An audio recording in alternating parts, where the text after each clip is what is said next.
L'école du théâtre, c'était en fait rechercher des conflits. Il n'y a théâtre que s'il y a conflit, s'il y a opposition. Conflit et opposition. Et la gestion de ce conflit, c'est le drame, c'est l'évocation du drame. Alors, c'était leur démarche. C'était leur démarche, et non pas de réciter quelqu'un qui était là pour correspondre à une esthétique. On ne voulait pas faire du théâtre joli, quoi, du Mais théâtre du théâtre qui est là, comme ça, pour représenter une vitrine. L'école était une école de la liberté. Et si tout d'un coup on se retrouvait dans un endroit qui ne nous permet pas d'être libre, il y a une antinomie. Donc on voulait rester dans la liberté. Moi je dis toujours qu'à cette époque-là, on avait pris le maquis tout de suite, quoi. C'est ça. Le rire offensif, je dirais. Voilà, c'est ça. Et c'est là que je rejoins Maurice quand il parle de lutte, puisque lui il nous a préparés mentalement et physiquement à être des résistants, des comédiens résistants au niveau affectif déjà, au niveau émotionnel, et de ramasser les matériaux des émotions de la société pour en tirer la sève et raconter les histoires de non-dites qui sont derrière. Raconter la misère, l'espoir, la folie, le dysfonctionnement des gens et de la société. Et on traverse la vie dans les turbulences depuis qu'on est petit, à la maison, la maman. Qu'est-ce que tu fais? Paf, dehors. On sort dehors, il y a le papa qui arrive. Qu'est-ce que tu fais dehors? Paf. On monte dans les escaliers, le voisin. Qu'est-ce que tu fais dans les escaliers? Paf. Et plus tard, on grandit. Tu es démocrate? Oui, paf. Tu es berbère? Oui, paf. Tu es une femme? Oui, paf. On vient ici en France, tu es arabe? Oui, paf.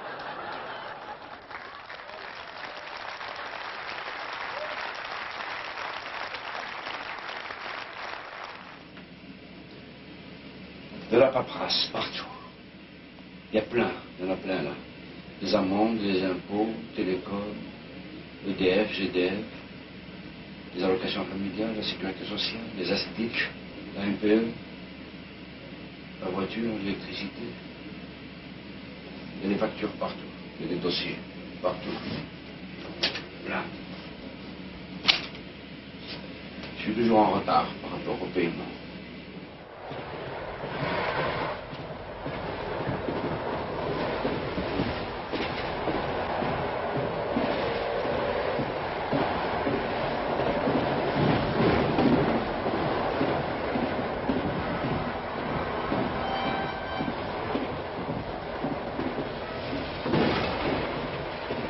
Comme je disais très souvent, à Alger, quand j'ouvre ma fenêtre, j'écrivais un sketch.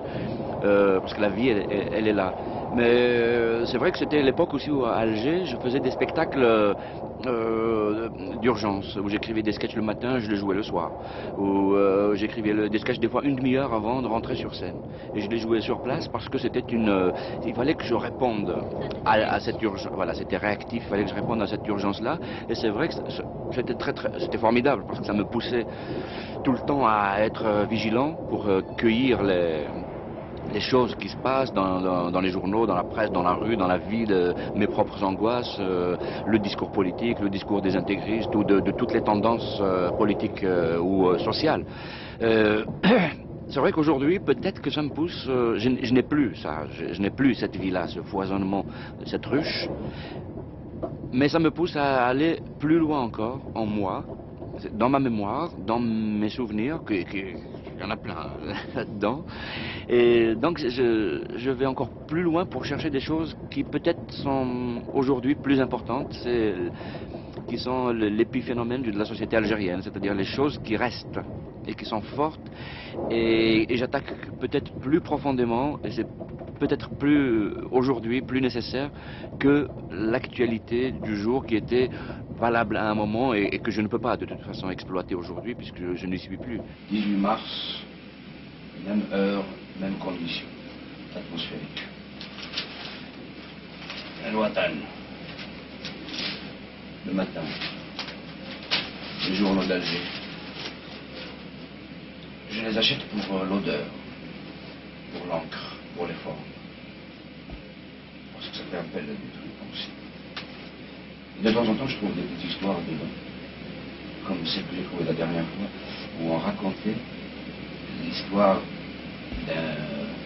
de toute la population d'un village qui a quitté leur maison, qui ont quitté leur maison, parce qu'ils avaient des problèmes avec le maire. Et le village, en fait, a abandonné le maire tout seul. Il s'est retrouvé tout seul dans ce village. On dirait presque une nouvelle de Buzzati. Ça peut faire l'effet. Ça peut devenir un sketch, ça peut devenir un film, ça peut devenir un roman. Parce que c'est joli. C'est fort, c'est typiquement algérien.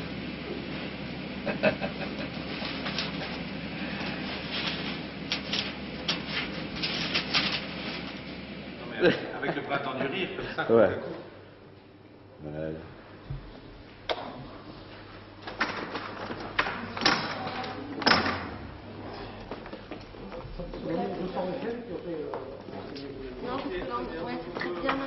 C'est une belle salle, hein.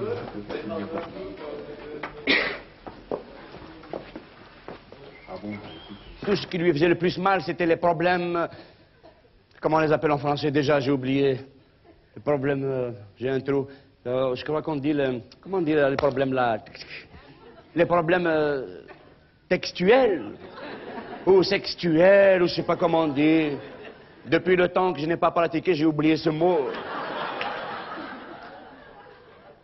Et comme vous le savez, les mots disparaissent avec la disparition de la fonction. Je ne pouvais même pas vérifier le dictionnaire, d'ailleurs ce matin en venant d'Alger, pour vous dire ce mot-là, comment il se dit vraiment en français. Parce que chez nous, en Algérie, les dictionnaires, quand ils rentrent dans le pays, à la douane, il y a un service de censure, ils arrachent toutes les pages où ces mots-là sont écrits. Ils ont castré même le dictionnaire.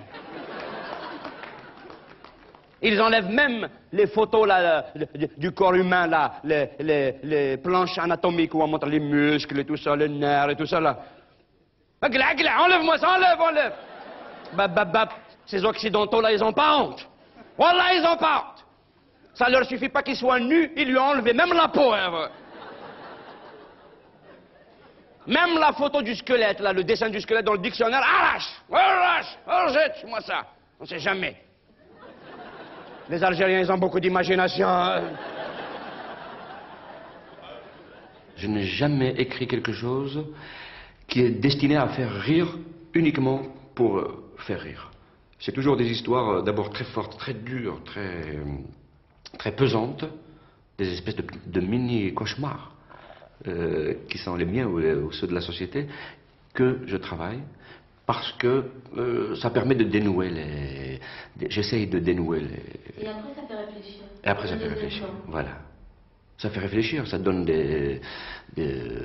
ça libère. Donc, à un moment donné, les gens, peut-être qu'ils supportent moins après, une fois qu'ils le savent. Et que ça peut les amener à une démarche de libération. Donc, le rire, c'est une arme. Le rire est une arme. Moi, j'ai eu des gens en Algérie qui sont venus en famille, ils sont venus me le dire, que depuis qu'on voit des spectacles, on les a vus 4-5 fois, ils reviennent la même famille voir le même spectacle, et on communique mieux entre nous, et c'est formidable. Ça nous a...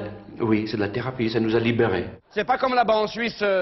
Salut Robert. Mais dis donc, ça fait 7 ans qu'on ne s'est pas vu. Téléphone-moi un de ces jours qu'on se fasse un dîner. Nous, c'est là-bas. Je t'aime. Tu m'as manqué. Tu téléphones pas. Tu n'écris pas. Tu demandes pas de nouvelles. Où elle dit? Et la famille, ça va? Les enfants vont bien. Tu passes un grand bonjour à ton papa. Nous avons un déficit d'amour, mais un excédent d'affection.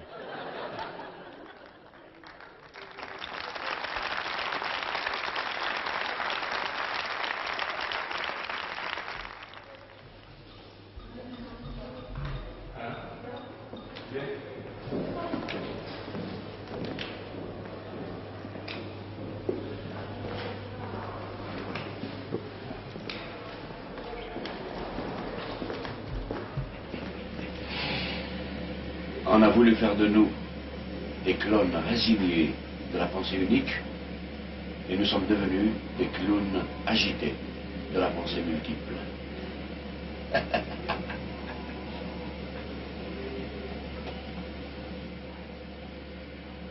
Il y a des moments où je suis complètement terrassé par les nouvelles venues du pays. Complètement. Et je réagis effectivement comme ça, en me disant, mais tout ça ne sert à rien, c'est foutu, j'en ai marre, j'arrête tout. Et il y a d'autres moments où je me dis, il faut absolument continuer à résister contre cette force-là terrifiante qui arrive, et d'apporter autre chose, parce que ça me libère moi et ça libère les autres aussi. Des gens dans la rue, souvent me disent, c'est maintenant qu'on a besoin de toi. Quand quelqu'un me dit ça dans la rue, tout d'un coup, ça me reprend et j'ai envie de continuer, mais avec un grand plaisir.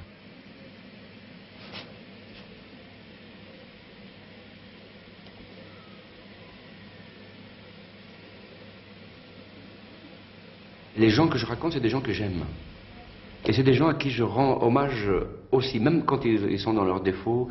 Et donc je les fais vivre, comme si je continuais à les faire vivre, parce que peut-être que quelques-uns d'entre eux sont morts aujourd'hui, et que peut-être que moi je continue à les faire vivre aujourd'hui à travers leurs histoires et à travers leur beauté et leur folie.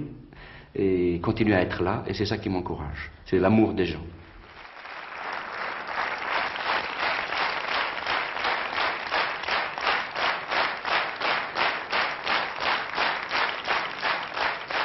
Vous en voulez une petite encore? D'accord.